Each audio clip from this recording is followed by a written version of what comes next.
فدلوقتي أنت بقيت عارف ليه مانوس ده واحد من أقوى الtools اللي ممكن تستخدمها في الAI، وممكن تستخدمها في إيه أصلًا، وإيه فعلًا اللي بيميزها عن أي tool تانية. مؤخرًا في أداة طلعت ناس كتيرة جدًا بتتكلم عنها، بس ما أعتقدش إن حد فاهمها أوي، وناس أكتر مش واخدة بالها منها ومش واخدة بالها إن دي موجودة أصلًا، اللي هي مانوس AI. مانوس AI هي من أقوى الtools اللي طلعت مؤخرًا، وأقوى الAI agents اللي طلعت مؤخرًا، واللي لو ما تعرفش ده أو حتى تعرفه، شركة ميتا اللي هي فيسبوك وإنستجرام وكل الكلام ده اشترت مانوس من كام شهر لورا ب$2 مليار.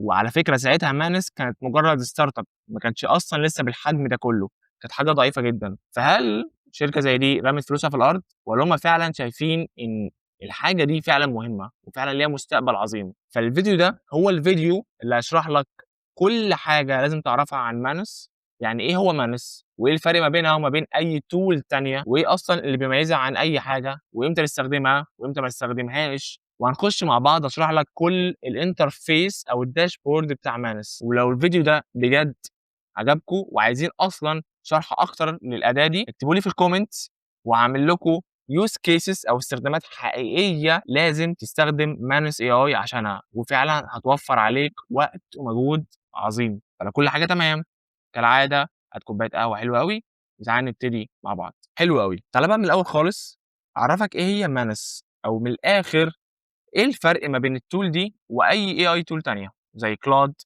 زي ChatGPT، زي Gemini، زي كل الحاجات دي. أول حاجة خالص هنرجع كده نبُص على الfoundations نفسها، وأفكّرك بشوية حاجات كده. دلوقتي إيه هو أصلًا نوع الAI اللي إحنا بنستخدمه مثلًا بشكل يومي، زي Claude، زي ChatGPT، زي Gemini، دول عبارة عن إيه أصلًا؟ دول عبارة عن LLM models.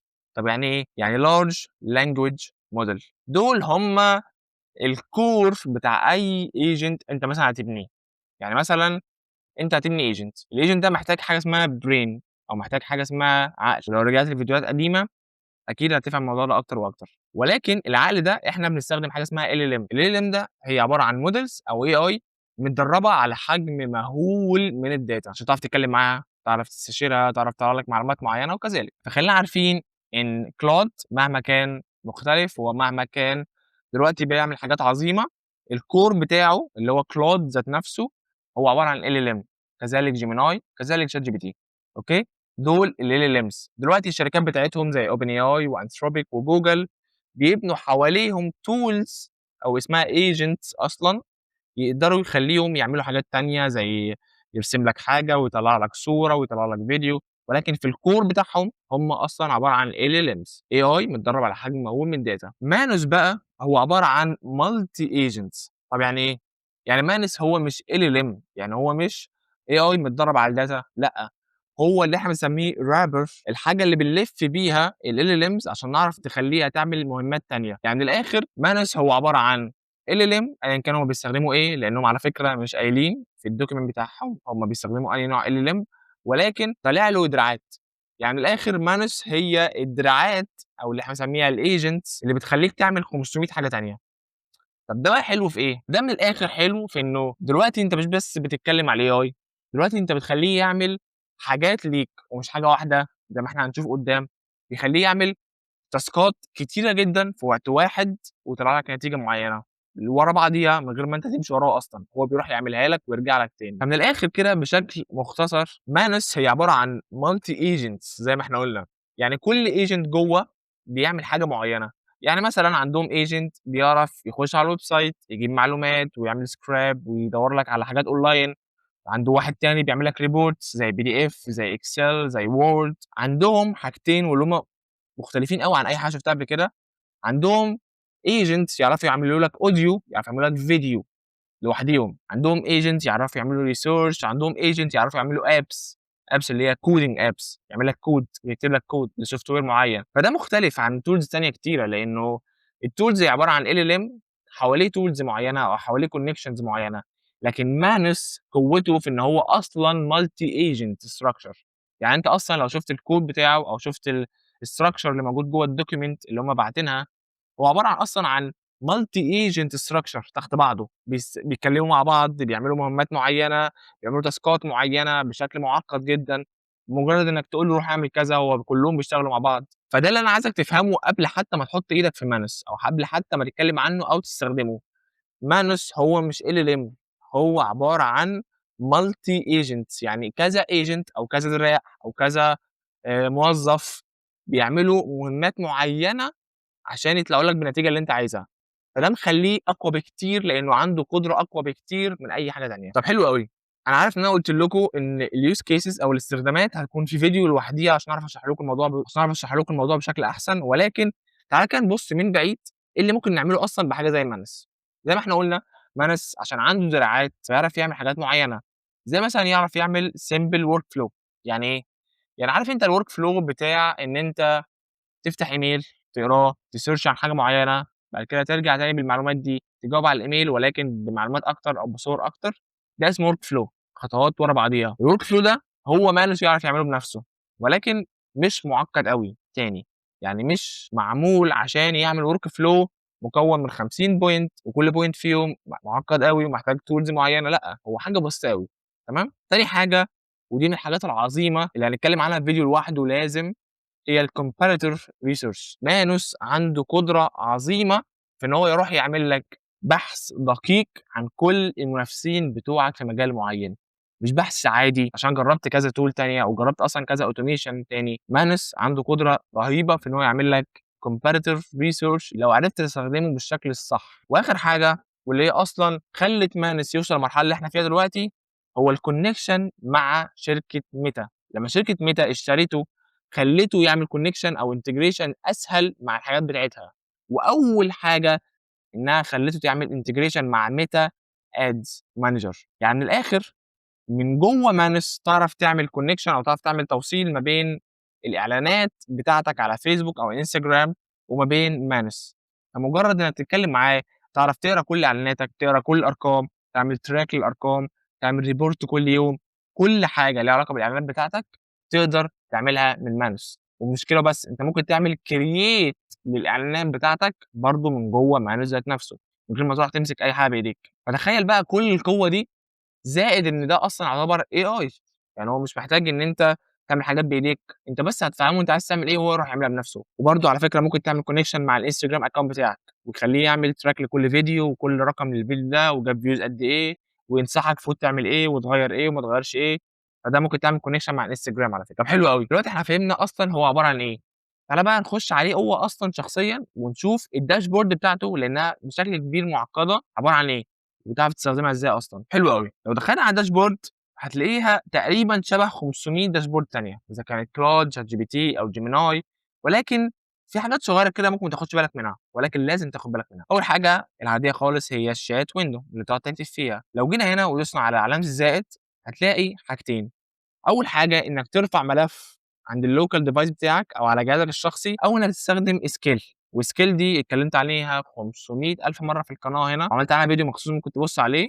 ولكن من الآخر هي عبارة عن مهارات صغيرة أو super powers بتدّيها للagent بتاعك أو الAI بتاعك عشان يعرف يعمل task معين. وتاني حاجة هي connect apps، يعني تعرف توصّل applications معينة مع Manus، وده موجود مؤخرًا في كذا platform، ولكن المميز هنا هو الMeta Ads Manager والInstagram Creator Marketplace.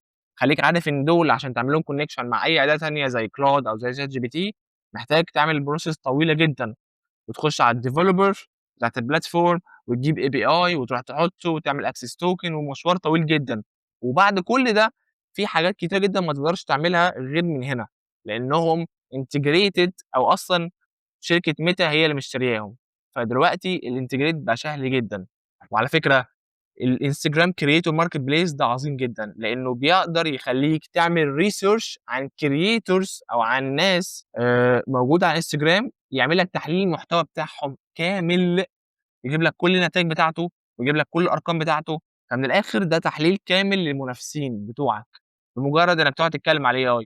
ودي واحدة من الحاجات العظيمة جدًا. وطبعًا في 500,000 tool تانية ممكن تستخدمها هنا. وآخر حاجة هي My Computer، دي مهمتها إن هو تخلّيه يشتغل جوّه الكمبيوتر بتاعك، يعني جوّه الملفات بتاعتك بشكل شخصي، يرتبها، يلعب فيها، يحدّث حاجة، يcreate حاجة. زي ما إحنا قُلنا ممكن يعمل apps ويحط لك الapps دي عندك على الكمبيوتر. ولكن لازم تستخدم الversion اللي هي الديسكتوب مش الweb، لازم تحمّله عندك على الجهاز بتاعك، وبس كده. أعتقد دول أهم حاجات جوّه الinterface بتاعة الchat. أوكي؟ تعالَ بقى نخش على الside bar. أول حاجة هي الnew task إنك تتكلم معاه، تاني حاجة هي الagent. الagent هتخش عليها أنت مش تفهم دي عبارة عن إيه. الagent هو بيخلّيك تعمل connection ما بين Manus وأي platform تقدر تتكلم معاها. يعني إيه؟ يعني دلوقتي أنا ممكن أعمل connection ما بين Manus وما بين my WhatsApp أو ما بين Telegram أو ما بين Slack. طب ده هاستفيد منه إيه؟ هاستفيد منه إنك تعرف تتراك كل task بيحصل، وكل عملية بتحصل، وكل research بتعمله، وكل work flow بتعمله. بمجرد إنك ماسك موبايلك أنت ممكن تتابع الحاجة دي، أو تقول له روح اعملها دلوقتي، أو روح تقول له غيّر فيها كذا، أو روح اعمل لي كذا من موبايلك تاني. من موبايلك أنت بقى عندك agent تتوصّل معاه بManus، ومن خلال Manus تعرف تعمل شوية تاسكات. تالت حاجة هو الresearch، إنك تعمل research على task معيّن أو chat معيّن. وآخر حاجة هي الlibrary. هنا أنت بتشوف كل حاجة أنت عملت لها creation. يعني مثلًا أنا خلّيته يعمل لي slide لفيديو معيّن أنا كنت لسه هاعمله. لو دخلت هنا هتلاقيه بيورّيك كل slide ده نفسه، وعلى فكرة السلايدات بتاعته فعلًا حلوة، والأحسن ما فيها إنك ممكن تعدّل عليها عادي جدًا. ممكن تعدّل على الأشكال، ممكن تعدّل على الtext ذات نفسه، ممكن تعدّل على أي حاجة. فده شكل الملف اللي عمله لي أو الslide اللي عمله لي. وأمّا ننسى في حاجتين مهمين. أول حاجة هنا الcredits. الcredit دي يعني مثلًا لمّا تشترك في باقة معيّنة أو حتى في الfree plan بيدّيك credit معيّنة تعرف تستخدمها. استخدامه بقى إيه للcredits دي ما فيش حاجة واضحة بيقولها لك. يعني مثلًا لو قُلت له روح اعمل لي research معيّن هيسحب عدد كبير أوي من الcredits لإني جرّبت ده. لكن لو قُلت له روح اعمل لي slide مثلًا مش هيسحب العدد ده كلّه. فهو بيسحب بالطريقة اللي هو إيه، بيsystemize بيها. ما أعتقدش إن في document واضح بيقول لك هو بيعملها ده إزاي. وتاني أهم حاجة واللي هي مخلّياني عندي قَلَق شوية أو عندي تخوّفات شوية من فكرة Manus، إن أنت لو جيت هنا وعملت select للmodel بتاعك اللي تستخدمه، زي ما إحنا اتفقنا قبل كده إن الmodel هو قد إيه الbrain أو الreasoning أو طريقة التفكير بتاعته متطوّرة. أوكي؟ أيًا كان إذا كان light أو إذا كان light أو إذا كان الnormal العادي أو إذا كان الmax. طب حلو، مشكلتي بقى إيه هنا؟ مشكلتي إن هو مش موضّح هو بيستخدم أنهي LLM أو أنهي model عامةً. لإن زي ما إحنا قُلنا في الأول وكان لازم نقوله مع بعض، هو إن Manus مش شركة LLM، يعني مش شركة بتعمل AI متدرّب على data، لأ، هي عبارة عن agents بس. هو هنا مش قايل لي هو بيستخدم أنهي موديل، ولمّا قريت في الdocument بتاعه ما قريتش برضه أي حاجة بتبيّن هو بيستخدم أنهي موديل. يعني مثلًا لو دخلت على أي tool في الدنيا عبارة عن agent أو عبارة عن software بيستخدم AI هيقول لك هو بيستخدم أنهي AI. لو دخلت على الanti gravity هتلاقيه أصلًا سايب لك الحرية إنك تختار ما بين Gemini، تختار ما بين Claude، تختار ما بين ChatGPT، ولكن إن هو مش قايل لك أصلًا أنهي موديل بيستخدمه، ده عندي مخاوف شوية فيه. لإنه أنا ما أعرفش هو بيستخدم أي نوع من أنواع الcloud مثلًا، والّا هو بعد شركة ميتا بقى بيستخدم أي نوع من open source بتاع ميتا، واللي هو الصراحة أنا بارجّحه جدًا. لإنه طالما شركة ميتا بقت متدخلة في الموضوع، فالموديلز دي ممكن تكون أصلًا تحت تحكُّم الopen source بتاع أو الLLM بتاع ميتا. ده ممكن، ولكن أنا أكون حابب أكتر إن أنا أكون عارف أنا باستخدم أنهي موديل، عشان أعرف الtask ده محتاج حاجة معقدة، مش معقدة، ده ChatGPT، ده Claude وكده يعني. وبكده أنت بقيت عارف حرفيًا 100% من الdashboard أو من الواجهة بتاعة Manus. أوكي؟ فدلوقتي أنت بقيت عارف ليه Manus ده واحد من أقوى الtools اللي ممكن تستخدمها في الAI، وممكن تستخدمها في إيه أصلًا، وإيه فعلًا اللي بيميزها عن أي tool تانية زي Claude، زي ChatGPT، زي Gemini، وبقى عندك فهم بالdashboard أو بالواجهة بتاعتها. لو أنتم فعلًا عايزين فيديو عن Manus أكتر وأكتر اكتبوا لي في الcomments، وهاعمل لكم فعلًا use cases أو استخدامات ممكن تستخدمها لManus بprompts حقيقية وبشكل حقيقي هنيجي نعملهم مع بعض هنا ونشوف النتيجة بتاعتهم. ولو عملنا الفيديو ده هادّيكم prompts أنا أصلًا محضّرها تخلّيكم تعملوا كمية tasks فعلًا Manus عبقري فيها. وفعلًا Manus هيورّيكم نتايج عبقرية، وعلى فكرة منها حاجات كتيرة جدًا في الcontent creation إذا كان Instagram أو إذا كان الads بتاعتك، الإعلانات بتاعتك، تخلّيك تعمل حاجات فعلًا مش هتكون متخيّل إن دي ممكن تعملها من الAI. فلو عايزين الفيديو ده اكتبوا لي في الcomments هاحضّر لكم الفيديو ده بشكل أحسن وأحسن، وبشكل أدق وبشكل أعمق، ونبتدي نشتغل عليه. وبكده أنت بقيت عارف كل حاجة عن Manus. أشوفكم الفيديو الجاي.